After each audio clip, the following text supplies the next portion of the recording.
साग्रजातं सहगण रघुनाथान्वितं तं सजीवं साद्वैतं सावधूतं परिजनसहितं श्रीकृष्णचैतन्यदेवं श्रीराधाकृष्णपादान् सहगण ललिता श्रीविशाखान्वितांश्च हे कृष्णा करुणा सिन्धो दीनबन्धो जगत्पते गोपेश गोपिका कान्त राधा कान्त नमोऽस्तुते तप्ता काञ्चन गौरंगी राधे वृंदावनेश्वरी वृषभानुसुते देवी प्रणमामि हरिप्रिये वाञ्छकल्पतरुभ्यश्च कृपा सिन्धुभ्येव च पतितानां पावनेभ्यो वैष्णवेभ्यो नमो नमः। जय श्री कृष्ण चैतन्य प्रभो नित्यानंद श्री अद्वैत गदाधर श्रीवास आदि गौर भक्तवृंद। हरे कृष्णा कृष्णा कृष्णा हरे हरे, हरे राम राम राम हरे हरे। नित्यानंद अवधूतेन्दुर वसुध प्राणवल्लभ जानव जीवितपति कृष्ण प्रेम प्रद प्रभु पद्मावती सुत श्रीमान सचिनंदन पूर्वजः भावोन्मत्त जगत्राता रक्त गौर कलेवरः। नमो नमो अनिरुद्धाय ऋषिकेश इंद्रियात्मने नमः परमहंसाय पूर्णाय निवृत्तात्मने स्वर्ग पवर्ग द्वाराय नित्यं शुचि सदे नमः नमः हिरण्यवीर्याय चातुर्होत्राय तान्तवे। So now we are in chapter 4. Let's begin chapter 4. Let's start reading from the first verse and then we will get along to sharing aspects of transcendental knowledge. We have given a synopsis several times on how we arrive at chapter 4. Chapter 4 is arrived at, which is transcendental knowledge. And what is transcendental knowledge? What are the aspects of transcendental knowledge? Who is Krishna? Who are we? Which is followed by who is Krishna and what is the relationship that we have with Krishna and the activities that are performed in that relationship. So in Sanskrit, we call these stages as Sambandha, Abhideya and Prayojana. Abhideya essentially is activities. Abhida means to follow. Follow happens when we have an understanding of who we are, we have an understanding of who is Krishna, we understand the relationship and then we start following in that relationship. Abhida. Abhideya is one who follows and which are the activities that are performed in the relationship after we start following. Right? And then there is Prayojana, which is the goal that is attained finally when such activities are performed. Prayojana is Krishna Prema. Krishna Prema is the original existence of the soul in relationship to Krishna. That is the natural propensity of the soul. We are parts and parcels of Krishna and we are blissful and our entire source of bliss is the relationship and the activities that we perform in that relationship with Krishna. Balaram, who is the first expansion of Krishna, his source of bliss is Krishna. He has no other source of bliss. So what to say of Jivas? The source of bliss for Balaram, who is non-different from Krishna, is Krishna. So what to say of other Jivas? There cannot be any happiness, there cannot be any bliss unless a soul has association with Krishna. And that is Prayojana. Krishna Prema is where there's a loving, full-blown loving relationship with the Supreme in one of the qualified transcendental mellows of relationships. Right? So, servitude, friendship, parenthood, or the mood of being able to care for Krishna as a parent would, right? Bona fide relationship. And then you have the mood of serving Krishna as his partner, the conjugal relationship. When we chant the holy names of Krishna, when we chant the Maha Mantra is the seed or it is the sum total of all these mellows. So independent of who we are, depending on who we are, depending on the relationship that we have with Krishna, as we chant the Maha Mantra, our relationship awakens. So the relationship that is awakened by the Mahamantra is not restricted only to Madhurya Ras. Any relationship that you have with Krishna gets awakened when you chant the Mahamantra. Vrindavan is a family, and a family is incomplete if you start saying there's only going to be one kind of relationship in the family. The family has a relationship of parents, it has a relationship of friends, there are servants in the family, and then there is always the partner. So that's a family, and Vrindavan is a family. When you are calling out the holy names of Krishna, the transcendental relationship that is within our heart, which is originally a seed which is within our heart, starts blossoming. And it does not matter as to what that relationship is. We should not be limiting the Mahamantra's capacity to only awaken one type of relationship, because it is the Mahamantra. It is Radha and Krishna themselves. And everything in Vrindavan revolves around Radha and Krishna. People who are in Vatsalya Bhav, parenthood, serve Sri Radha and Krishna in one way. Right? People who are in, the conjugal relationship, they serve Sri Radha and Krishna in another way. The friends serve Sri Radha and Krishna. Everybody, immaterial of who they are serving Sri Radha and Krishna, the divine couple in Vrindavan. And they all belong to different mellows. So if the mood of service has to be awakened, and what does the Mahamantra do? When we call out the Mahamantra and we're requesting, please engage me in your service, the Mahamantra, technically speaking, replaces our propensity for seeking happiness through this body, through matter, with the idea of seeking pleasure by giving pleasure to the senses of Krishna. That's exactly what the Mahamantra does. We are pleasure seekers by nature. Sukha is our birthright.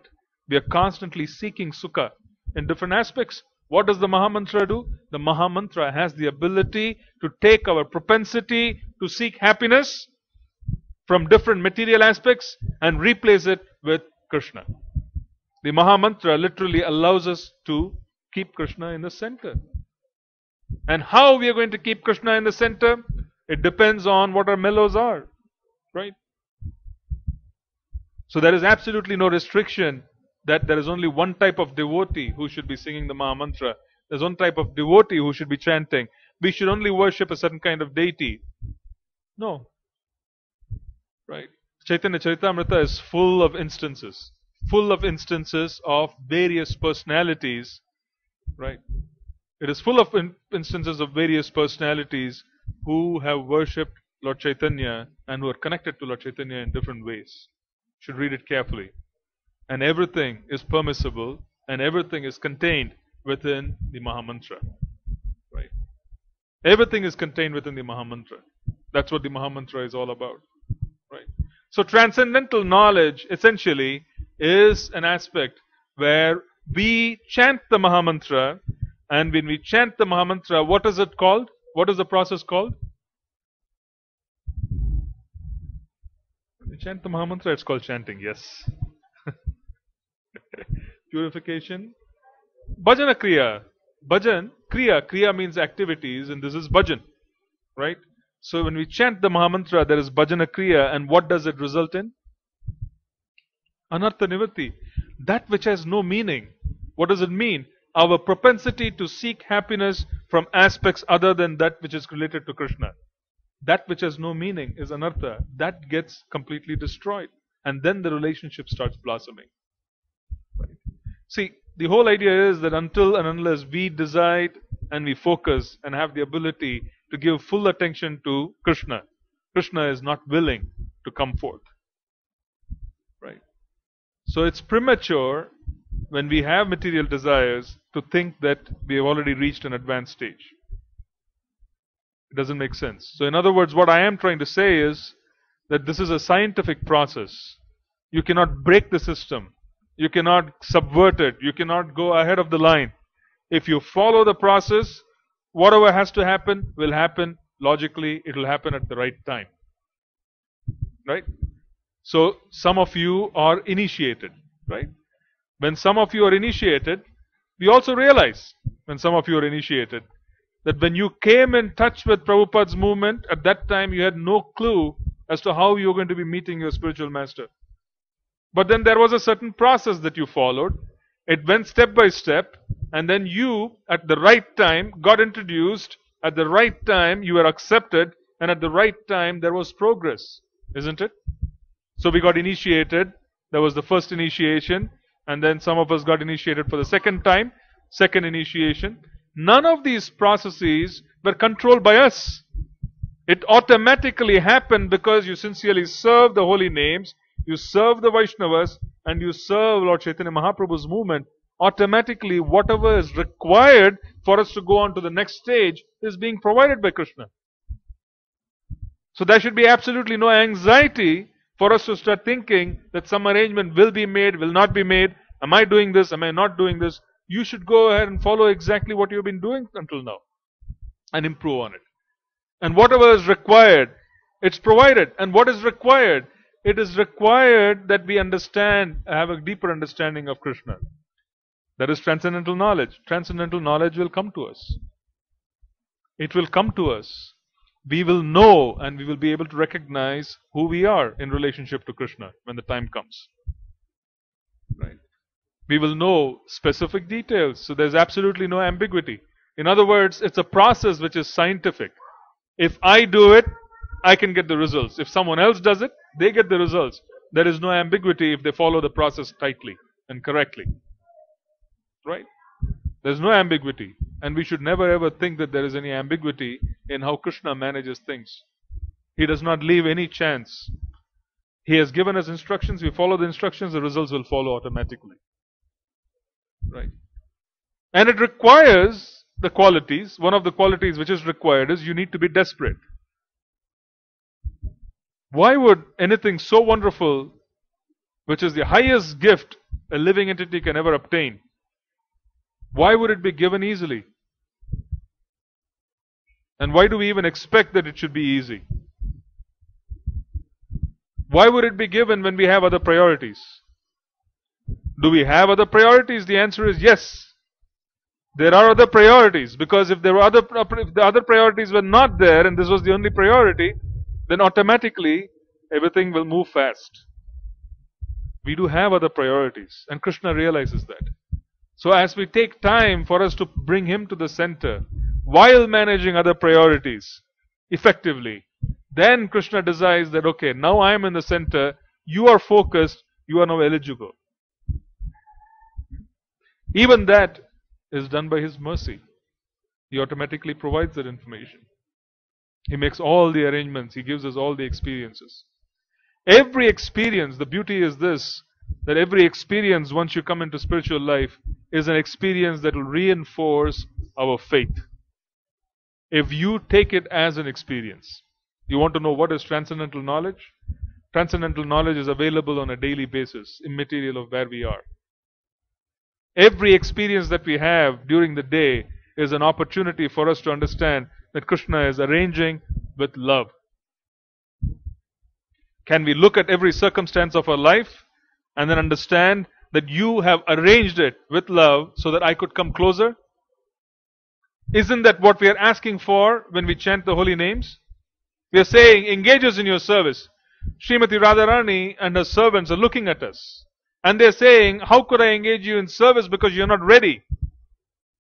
How can I give you service in Braja because you are not ready?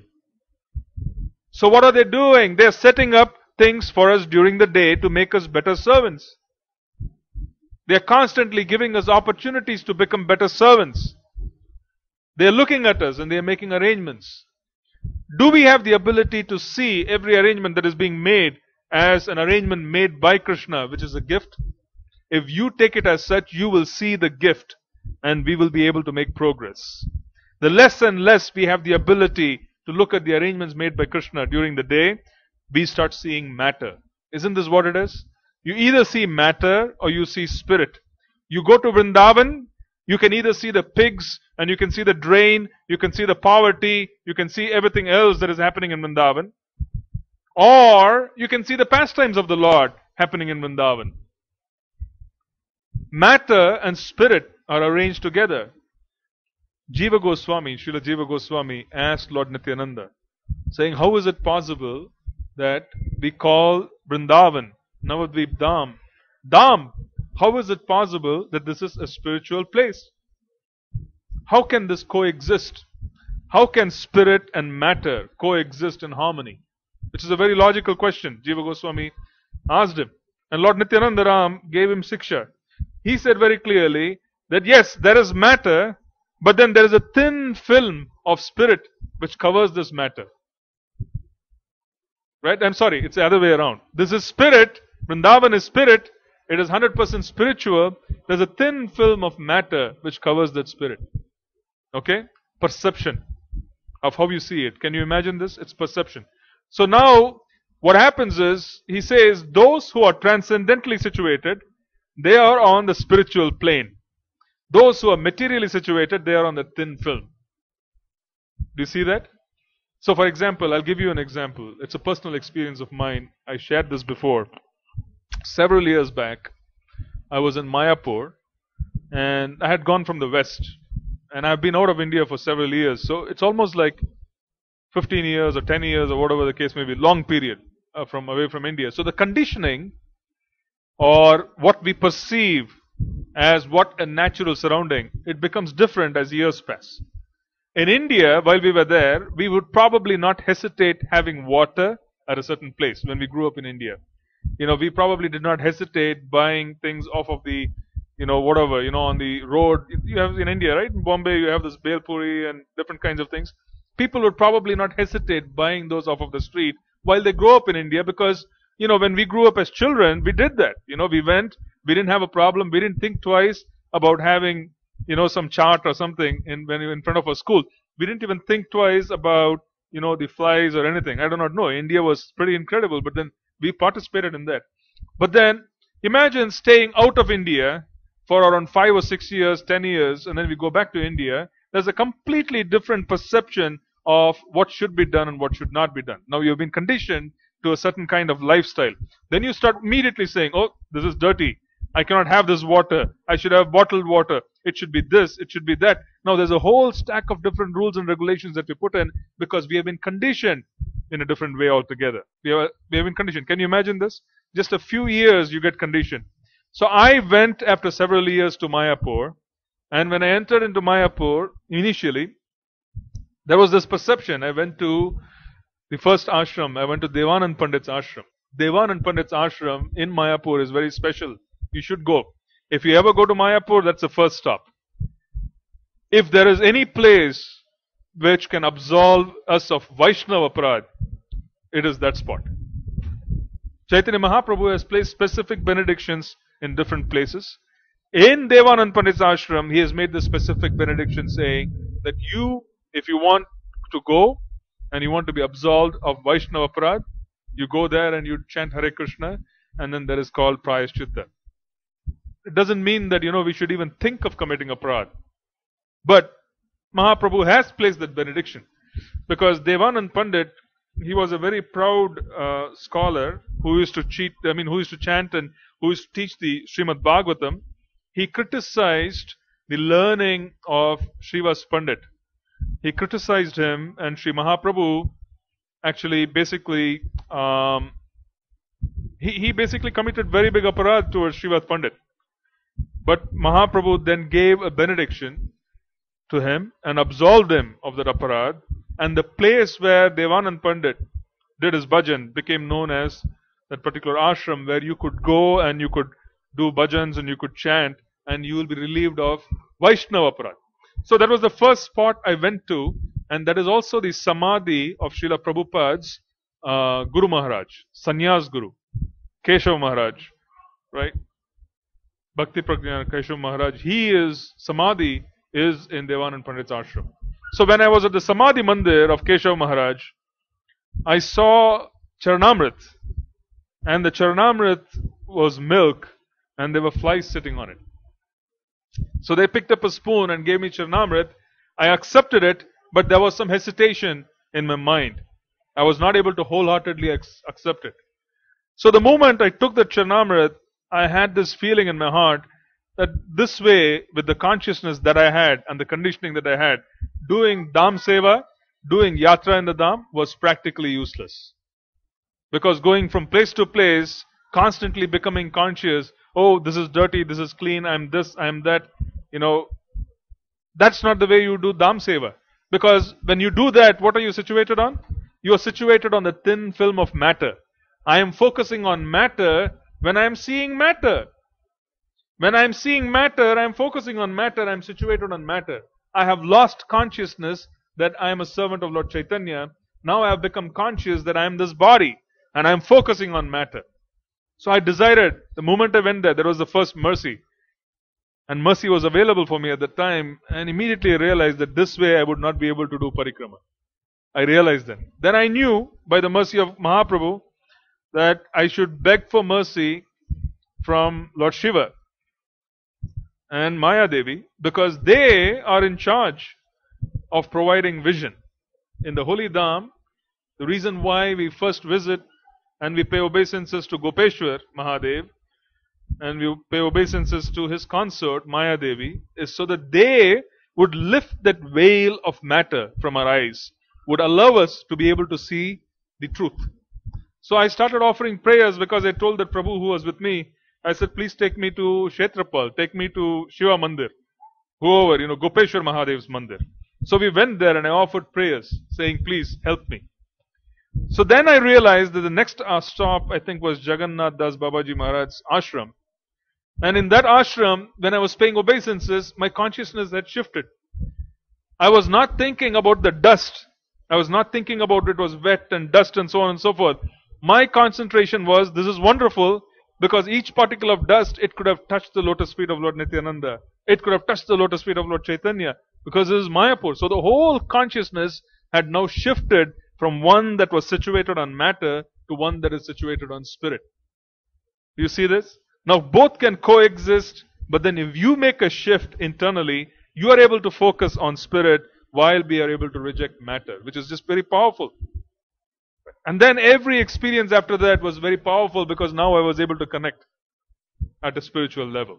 So Lord Nityananda's statement saying that there is spirit, which is the Holy Dham, and then there is a thin veil of matter. You can either be situated on matter, or you could be situated on the spiritual world. So in a similar fashion, our everyday experience, you could either look at it and say that this is 100% material and it has to do with the body, it will bog you down, or you start looking at it from an angle saying, this has been specifically arranged by the servants of Krishna for me to be a better servant, and it becomes spirit. Do you see the difference? It's a matter of perception. It is a matter of training ourselves and being able to look at the same situation. If you look at it one way, you're going to get one type of result. If you look at it the other way, you will get a completely different type of result. So transcendental knowledge is available. Knowledge that teaches us about the divine qualities of Krishna. Knowledge that teaches us about who we are. We have the ability to recognize that. So when we chant the holy names, we are basically asking for experiences which will make us better servants. And those experiences are given to us. Now, when gifts are given, is it proper etiquette for us to look at the gift horse, as they say, in the mouth? Is it proper for us to look and say, oh, someone has given a cow to us as a gift? Gift has been given. Well, immediately you start examining the teeth of the cow in front of the person who has given the gift. You start lifting the ears and oh, this is, it is missing a few teeth. It is old. It is this way. It is not proper etiquette. It is not something, that's the reason why they use the expression looking a gift horse in the mouth.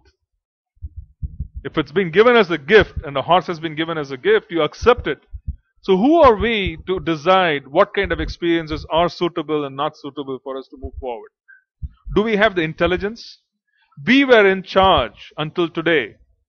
How wonderful has our life been? Think about it. We were in charge. How wonderful has our life been? How far have we moved away? Given our own independence, we would have moved away. Thank God this movement is being managed by Chaitanya Mahaprabhu's mercy. Imagine if it were to depend on us. Imagine that. It's frightening to just think that if it is just His mercy which is managing this movement, imagine if it were to depend on our intelligence, our capacity to discriminate, our capacity to understand what is possible, what is not possible. We are so limited in understanding anything. Who are we? We are so minuscule. So there is a need for us to be able to accept each and every experience that we have as being given and provided by Krishna for a very specific reason. This is called Adav Shraddha. You have that Shraddha, the faith, it would allow you to perform Bhajana Kriya. Now, Bhajan does not mean chanting the holy names. Bhajan means existence. What is sadhana? How long do you perform sadhana? You exist. You basically exist in sadhana. What time do you eat? What time do you go to bed? The activities that you do during the day. Everything will affect what you do in the morning, and how you do things in the morning is going to affect what you do during the day. It's the same thing, right? So who are we to decide what is good and what is bad for us? We have the ability to accept whatever has been given as mercy. We have the ability to be able to look at everything as mercy. So you have two choices. You look at your day, you look at your life. You have the ability to accept your life based on how it is imposed upon you, or you have the ability to accept your life based on the rules that you set for yourself. Which would you prefer? The rules that you set for yourself are better. In this case, someone treats us badly, we have the ability to retaliate in the same ground, or we have the ability to forgive. If we retaliate, we are retaliating based on rules that they have set for us because they are acting in a bad way. So that is the expectation. But if you forgive, it is your consciousness that you are using for you to be able to elevate yourself and you move away from that matter. Do you see the difference on how you perceive and how you act in these circumstances? Very different. How you deal with life should be based on our ideas, based on how we can act upon it. So for instance, if something is being imposed upon us during the day, we have the ability to take it as it is imposed upon us, which is 100% material. Or we have the ability to look at it and say, this is Krishna's gift. Now the moment you start saying this is Krishna's gift, it will become Krishna's gift. That's the beauty. That's what we do, right? We bring bhoga and you offer it to Krishna. Before you offer it to Krishna, what is bhoga? It is matter.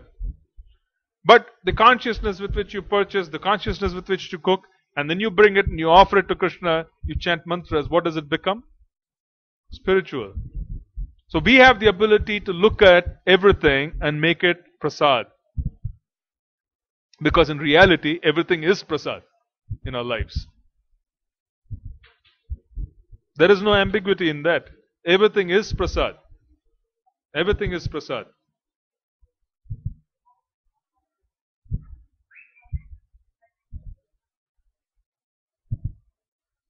We don't offer it. Yeah, it is like saying, you're right, because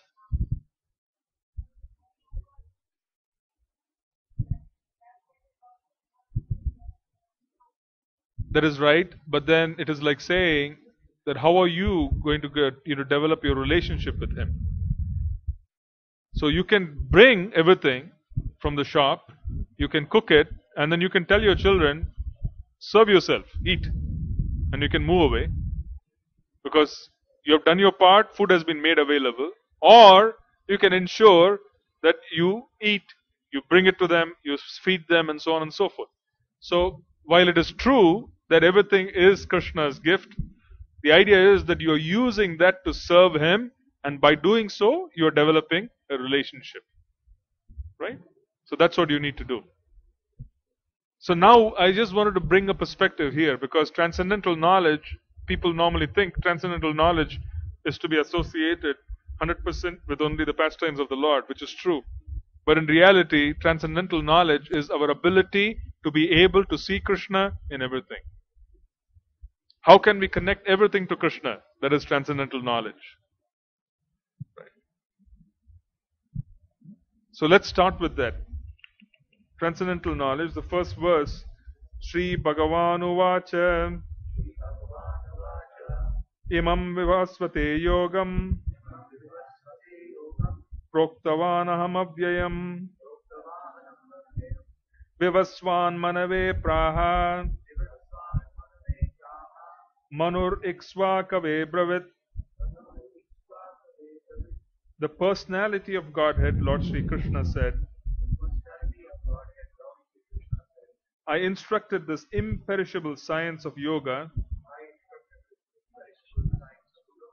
to the sun god Vivaswan. And Vivaswan instructed it to Manu, the father of mankind. And Manu, in turn, instructed it to Ikshvaku. So now we are talking about disciplic succession. What is fascinating to hear in the Bhagavad Gita in the 4th chapter is Krishna says, this is not the first time I have spoken this. I have spoken this knowledge to Vivaswan, the sun god, the predominating deity of the sun, Surya. Right? So every planet, every aspect of material life is governed by a demigod, and these personalities manage the affairs of the specific area that they are given control of. It's almost like managing an enterprise, managing an organization. So Surya Dev, he is made of, his body should be made of Agni Tattva, because he exists in Agni. And there are residents in the sun planet who are also of the same type of body. It's a material body, but it is predominated by Agni, fire. So fire and fire, they do not get destroyed. So they coexist there, and they practically are able to live as we live here on this planet. This is Prithvi. So predominantly our body, the constituents of our body is Prithvi Tattva. Right? Prithvi, earth. Right? So similarly, Agni is the sun god. So this information was passed on, and Krishna had passed this science on to Vivaswan centuries ago. Right? And who is Vivaswan? Vivaswan instructed it to Manu. Manu, he is the father of mankind. Right? We are called man because he is Manu. We have originated and we have descended from Manu. Right? And Manu in turn instructed it to Ikshvaku, who is a predominant king in his dynasty. So the disciplic succession was passed on. But do you notice something fantastic in this verse? What is it which you notice? Imperishable knowledge, okay. What else do you see? See, the beauty is this. Who is the sun god? The sun god is the king of all planets. He is a king, practically. He is the predominating ruler of all the planets. He is the prime personality. He is a king. Who is Manu? A king again. Who is Ikshvaku? King again. Can you notice that this imperishable science was passed on from one king to the other? It was not passed on to a sage. It's very fascinating to see that the knowledge was provided to the kings. Kings who were situated in Varna, in Ashrama. They were Kshatriyas. They were Grihasthas. And they had to manage the affairs of the people, and this imperishable science was provided to them. Very significant. This instruction was given to the kings to empower them, for them to be able to manage the affairs of other people. So one has to be a transcendentalist to manage the affairs of the universe. Krishna initiates them with this particular knowledge. Now let's go to the next one.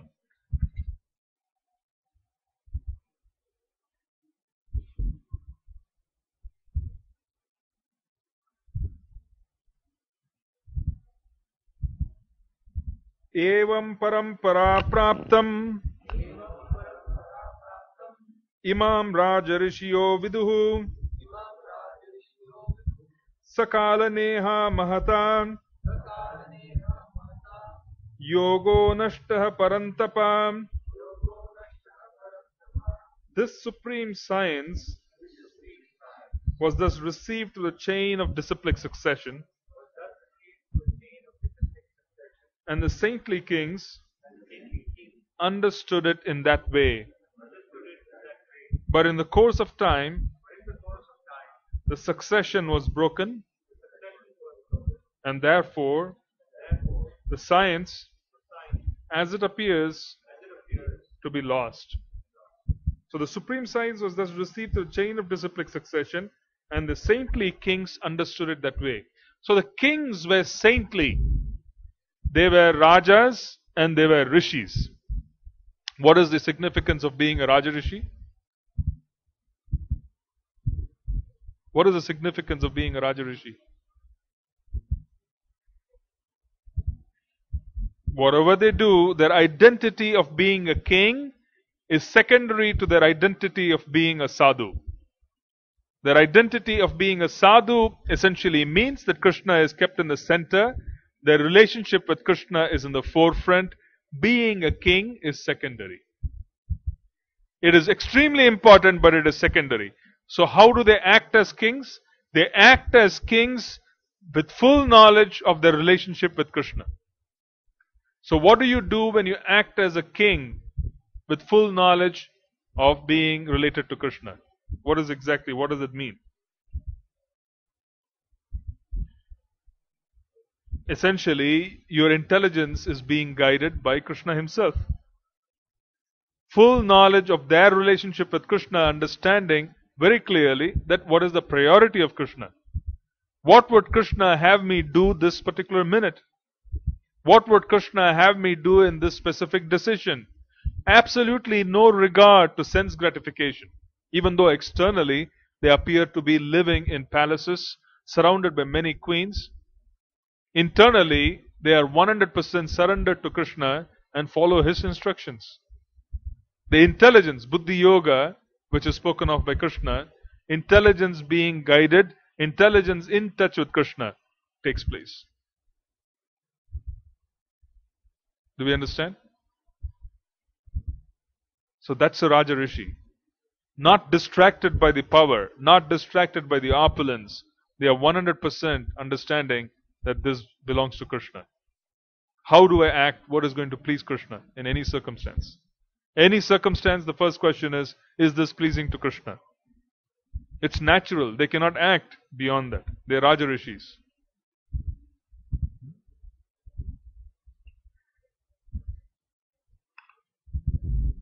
So Krishna says that obviously it was passed on, but the succession was broken. Therefore, the science as it appears to be lost. And what do we mean by succession being broken?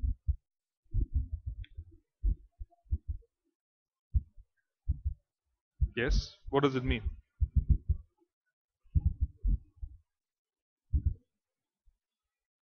How does the break happen? Because ignorance, when it steeps in the consciousness of those who are supposed to propound knowledge, they interpret, they offer their own versions of what that knowledge is. As a result of that, transcendental knowledge, when it is interpreted, when it is covered, it automatically appears to be lost even though it is not lost. A sun is present at all times. A cloud may cover the sun occasionally and we don't see the sun. It doesn't mean the sun has moved away. It just means that the truth of the sun being present is being obscured by the presence of clouds. So when there is an interpretation of a transcendental science, it appears to be lost even though it is not lost. It is covered up. Krishna does not allow the knowledge to come through, or rather the knowledge is obscured by the person who is supposed to pass on knowledge. So this is how dangerous it is, especially dangerous it is when we are trying to deviate from what the Shastric conclusions are. Everything should be based on Shastra. Right. Sadhu, Shastra, Guru. When there is a deviation from the norm, you automatically see that Shastra is lost. the interpretations cause immense damage. Immense damage. Interpretation does not mean realization. A realization essentially is where you take a verse and then you are experiencing the verse, and because of the experience you're relating the essence of the verse based on our experiences. That is realization. Interpretation, on the other hand, is completely different. So any interpretation of Shastra which deviates from the original intent of the speaker is ignorance. And in ignorance, it is lost.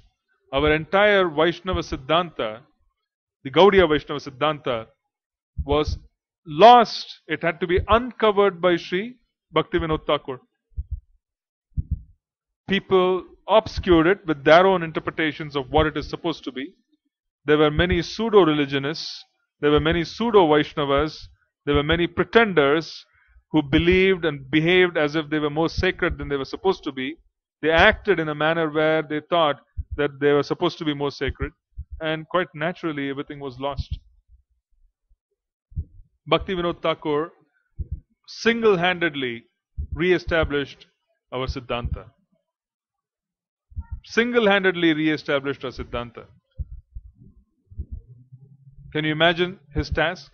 Can you imagine his task where he used to write scriptures? He used to fight with those who had misinterpreted and who had deviated from Lord Chaitanya's teachings. He uncovered the entire pastimes of the Lord in Bengal. He managed the Jagannath Puri temple. He was a full-time magistrate. He had 11 children. Incredible personality. Practically, he was sleeping for 2 hours or less in a day.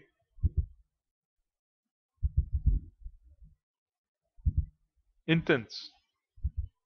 Because out of 24 hours, if you can cut off and bring it down, you can bring down sleep, then you have an extra 6 hours, 7 hours, 8 hours. And he needed that to re-establish.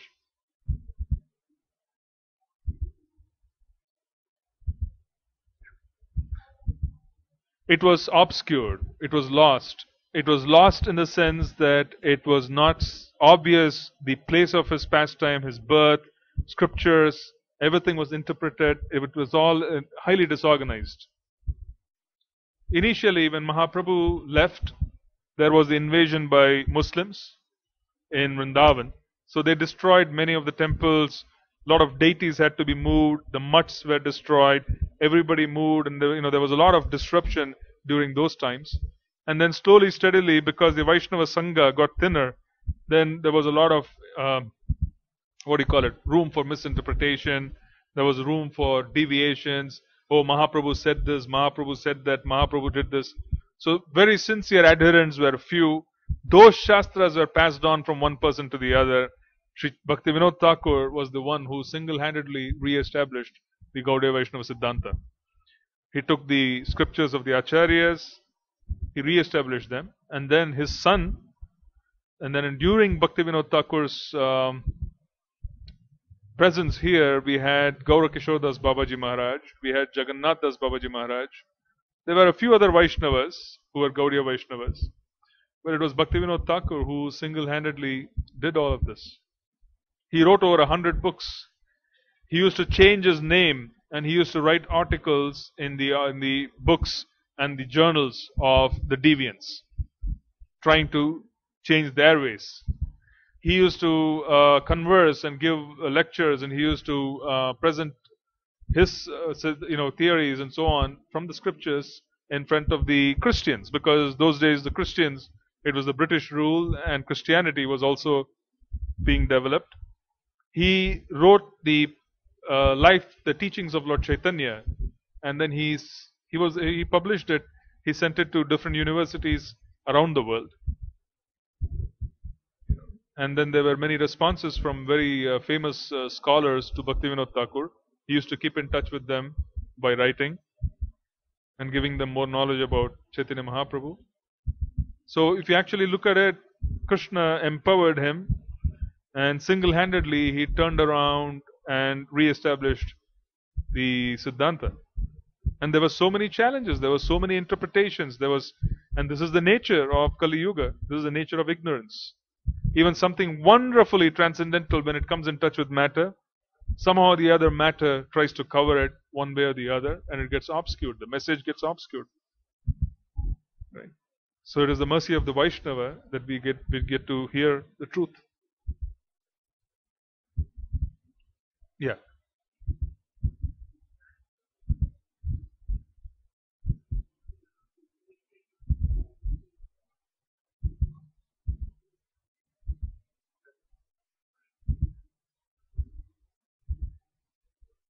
Yeah, he could see his lifestyle is not something that can be imitated because we are not at his level or his platform. His energy of being able to spend 2 hours, he used to sleep from 7:30 to 10 every day in the evening, and then he used to sleep around half hour between 4 and 4:30 in the morning. That's it. So his ability to do that was because 100% of his energies and focus were engaged in the service of the Lord. Even though externally it appears that he was engaged in so many different activities, because he was fully surrendered, the spiritual energy that he had allowed him to be able to act in that manner. But what we need to do is we should not be aiming for a 2 hour or 3 hour sleep during a day, because that may make us quite dysfunctional given who we are. What we should be aiming for is to be able to cut down, as they say, that 6 hours is good enough for most of us. So cut down to 6 hours, and cut down to 6 hours between 9, and 3, or 10 to 4, so that we can wake up at 4 o'clock, which is the right time to wake up. There are many Vaishnavas who are like Bhaktivinoda Thakur. Jagannath Das Babaji Maharaj, who was a contemporary, he used to make a mention that he used to call them a Muda, or was it something else? He had an expression that whoever sleeps before 12 in the night, or whoever sleeps after 4 in the morning, he used to consider them completely fallen. He used to sleep between 12 and 4. So, but what were they doing for the rest of the day? They were 100% focused on service, 100% focused on chanting the holy names. So we may not be able to interpret, we may not be able to imitate them, but what we should do is, the lesson that we ought to be taking from them is that this is the seriousness with which we have to approach Krishna consciousness at our own levels. We are also understanding that it is possible. It's not impossible, it's possible. You read the Krishna book, it is said that Krishna used to wake up at 3 o'clock, do his Gayatri. He was setting examples himself when he was here on the planet in Dwaraka. So that will be the way I would go about it. 6 hours is good enough. Anything more than 6 hours,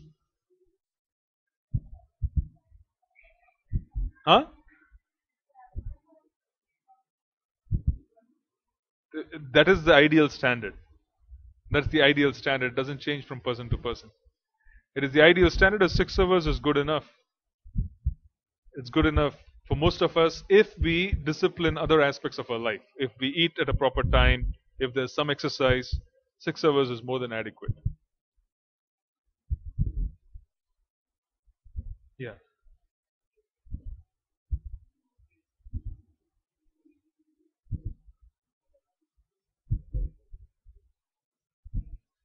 Well, let's put it this way. Anyone who obscures transcendental literature, right, is in ignorance. And ignorance essentially is not something which we want to differentiate as being willful or it is unintentional. The fact is, it is ignorance. It is ignorance. Because someone is crooked, they are unable to see the truth. Someone who is not crooked is able to see the truth, even though he may not be even able to read one line of scripture.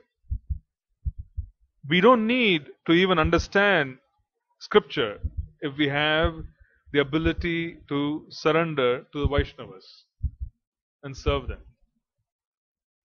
and chant the holy names. Everything that we need to know about the essence of the scriptures would be revealed to us, because everything is contained within the holy names. So, interpretation, I don't really think that whether we want to classify that as being willful, unintentional, the fact is, it's an interpretation, so the person is a rascal.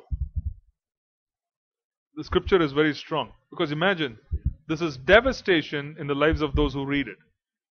So it's not an ordinary situation. It's not something where you can even think of. Someone, for instance, a snake bites you, right? A snake bites any of us, a human body, the body perishes. Right? But imagine if there is such a distortion where we come in touch with the poison of misinterpreted Shastra, a person is condemned for lifetimes because they go from lifetime to lifetime making mistakes. Because the actions that we perform in this lifetime lead us to circumstances in the following lifetime. And in the following lifetime, again, you have complications in being able to execute devotional service. So it's a many lifetime curse to even come in touch with misinterpreted literature. It's a many lifetime curse to even go into the web to research Vaishnavas. I'm making a very strong statement. Did you hear it? It is a many lifetime curse to go into the web to research the lives of Vaishnavas, the saints. Samajh mein nahi aayi. Okay. Right. In a sense that we have a propensity for prajalpa, a propensity for gossip. We have a propensity to be attracted by nescience because our heart is filled with nescience. We have the ability and a propensity for being attracted to nescience. Right? Nescience means things that are material, things that are derogatory. We are very interested in browsing the web, in wanting to learn about different sannyasis. What happened to which sannyasi? What happened to this Vaishnava? What happened to that? What happened to a history of a movement? In almost the many years, I have had the opportunity to be in touch with Prabhupada's movement by the mercy of my spiritual master, nothing else. I have never browsed the internet to read about ISKCON sannyasis and so on, not because the information there should be shunned or so on and so forth. It is just that the mercy of my Guru was there where I understood that it was dangerous for me to seek information in such an unauthorized manner. Because imagine this, I can set up a website tomorrow, I can make it look very bona fide, and I can write anything about everyone. And anyone who reads that assumes that that is the truth. I've seen devotees reading something off of the internet, coming to me and then disappearing from the classes. They never turn up after that. Because the websites look so bona fide and so on and so forth. And I found this in my own personal life. It is just the mercy of Prabhupada and the mercy of my spiritual master. I was not even tempted to go into the internet to read about different personalities. So there was no room for interpretation in my head about who is what and so on and so forth. Especially if I had the ability, I could clearly see that there were places where there were derogatory comments made to the Vaishnavas. I could easily avoid them. You don't need to do much. You don't even need to read. You don't need to hear. You can just move on. This essentially does not mean that you're running away from issues. It essentially means that when our faith is not strong enough, when our faith is almost non-existent, Komal Shraddha, receive information from the right channels.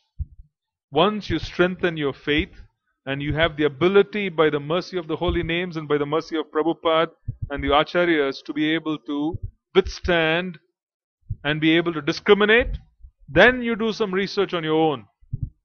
But until then, stay in the shelter of the Vaishnavas.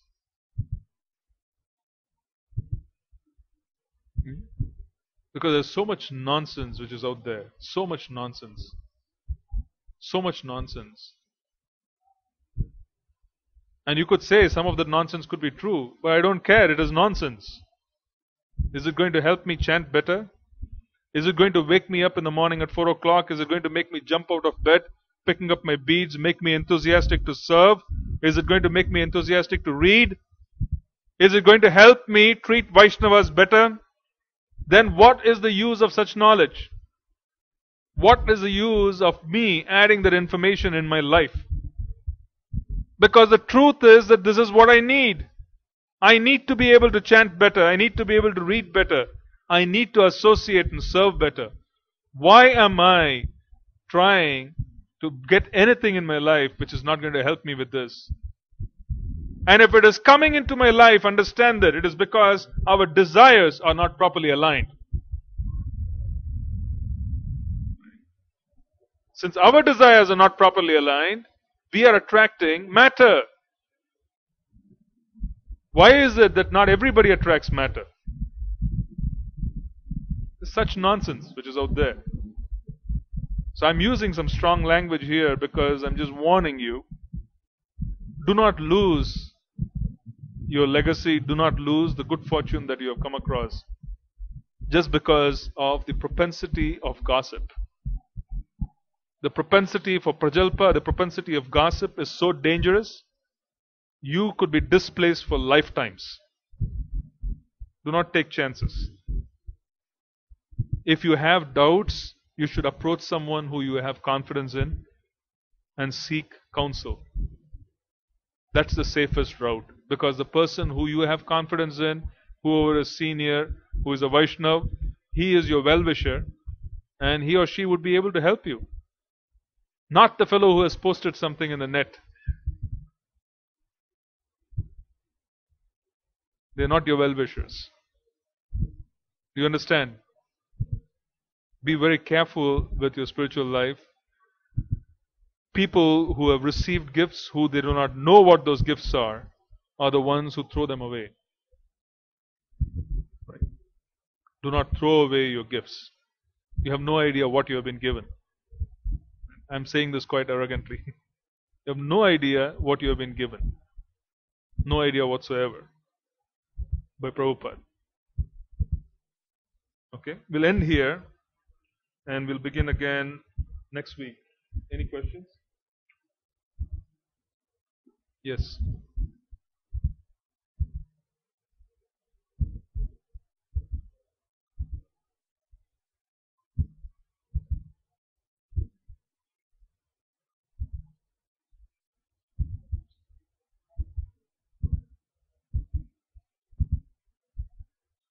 What do you mean?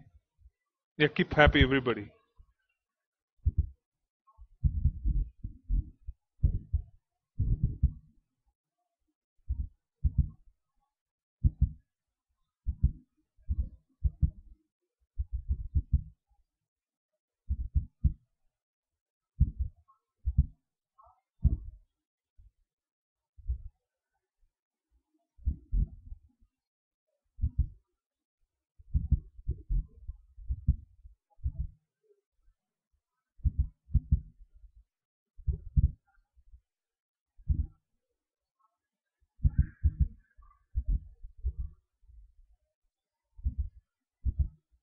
How to please everyone? See, there's a very big difference between posturing or behaving as if we are good and being good. Very big difference between the status of being something and actually being that person. Very big difference. So, the more sincere we become in wanting to be good, those intentions will filter out and it will affect others around us. We don't have to behave good. We just have to be good. And automatically everybody around us will realize that we are good. So we don't have to make any extra effort to please everyone. We have to work very sincerely in wanting to please Guru and Krishna. That will automatically please everyone. We don't have to work on developing qualities beyond that.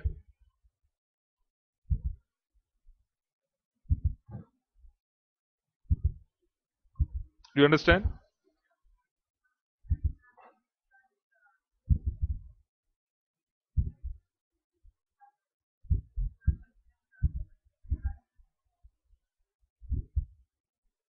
We have to be in peace rather than being. Okay, she's pushing.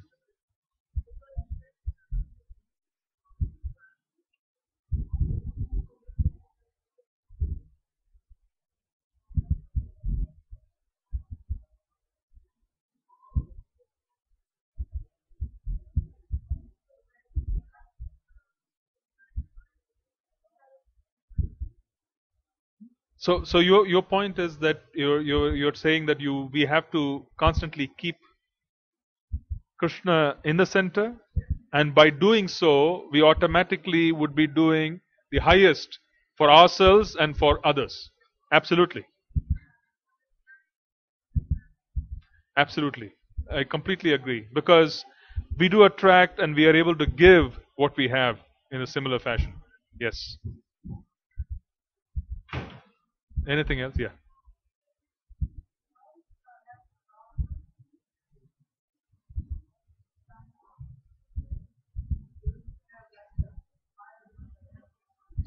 They have a violent death.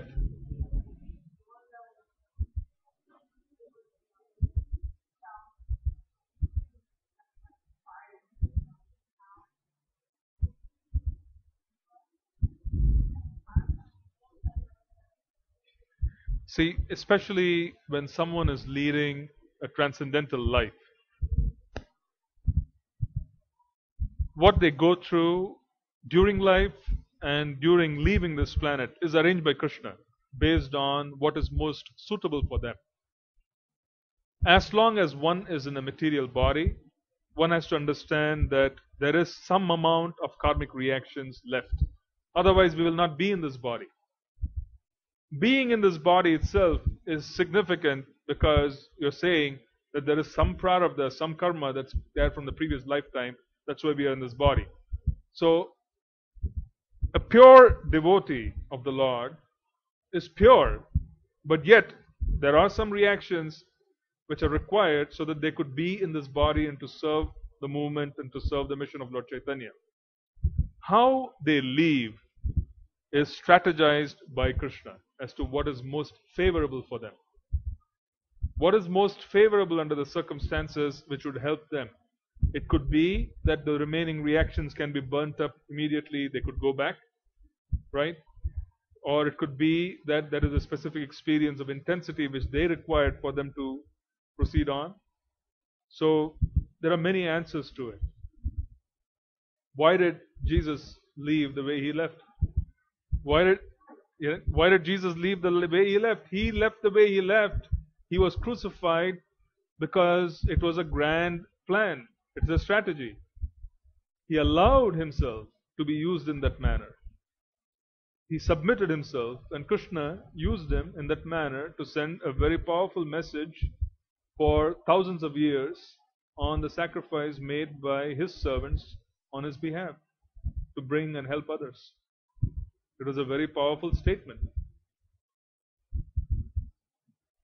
So, what we have to understand, though, is that even though apparently it appears that it's a gruesome way to live,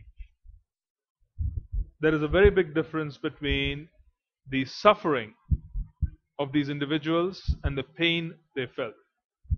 You can be in pain, but you may not suffer. You're a physician, a surgeon, so do you agree? You can be in pain, but you need not suffer. Jesus was in a lot of pain, but he was not suffering. You realize there's a big difference because you suffer when you identify with the body. So the body can be in pain, but you don't suffer because you don't identify. Second, if Jesus understood that it was his Lord's plan, and if he understood what will become because of the plan, the offering, that would have made him extraordinarily happy, even though there was great pain. So even though there was pain, there was suffering. When I met my spiritual master, in March of 2005. He left his body in June, and he was suffering from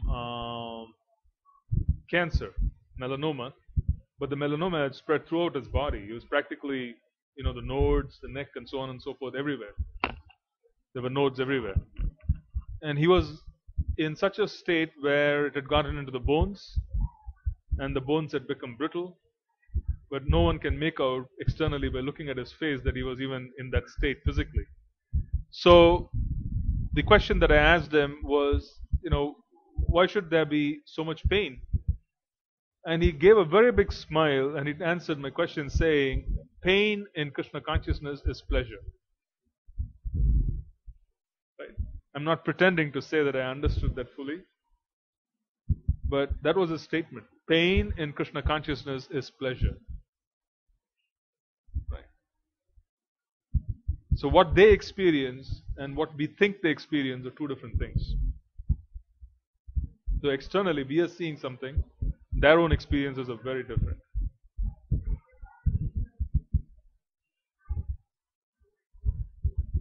You are absolutely right. We are never given anything that we cannot handle. Not everybody is given that. Not everybody can be crucified and expect to pass on a message. See, Jesus fundamentally performed the role of a guru for millions. When he performed the role of a guru, he took on the reactions of his followers. So the karmic reactions that he took on of his followers fundamentally needed displacement, and that displacement came through him being able to sacrifice his body.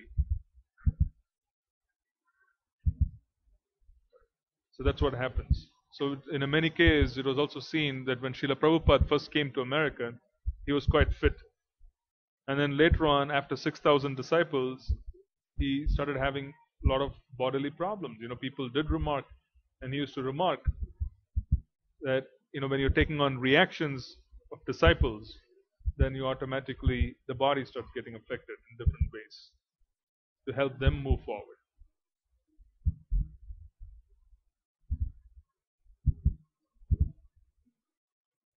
The sins of others. That's what it is. He was taking on the sins of others. So it had to go somewhere.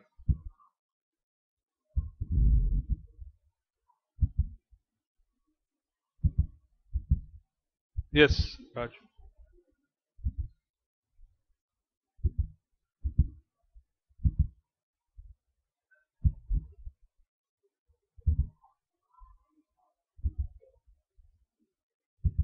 Was it God willing in what sense?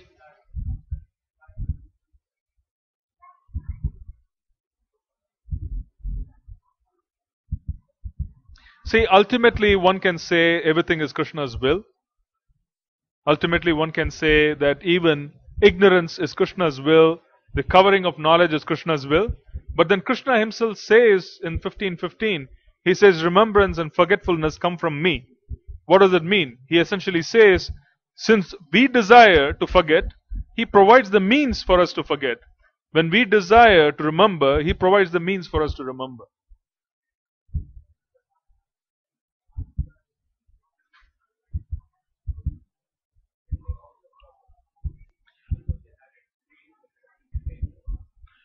If there is transcendental knowledge, how is it possible that you interpret? Transcendental knowledge is where you have fully understood the sum and substance of Krishna consciousness.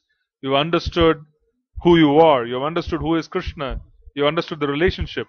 How could there be a misinterpretation of what the beloved wants when we have already fallen and we have understood, when we have completely accepted the beloved in our lives? How is it possible?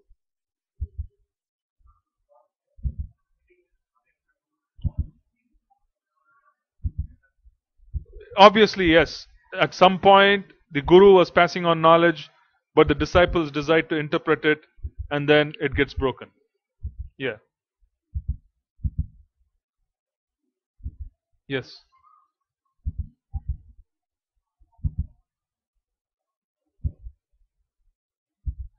We don't look for a guru. When we are ready, Krishna, who is within us, will arrange for a spiritual master to appear before us. So we continue to become ready by following the instructions of Srila Prabhupada. We chant nicely, we serve nicely, we read nicely, we associate, and automatically whatever is required will happen.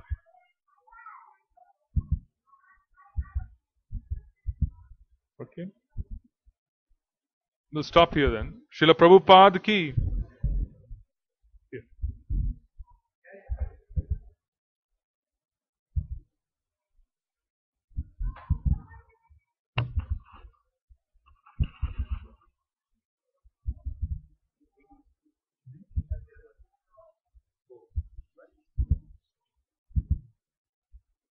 Because these are energies. So both have the capacity to take it on. But the Diksha process is what normally does happens. Both have the capacity.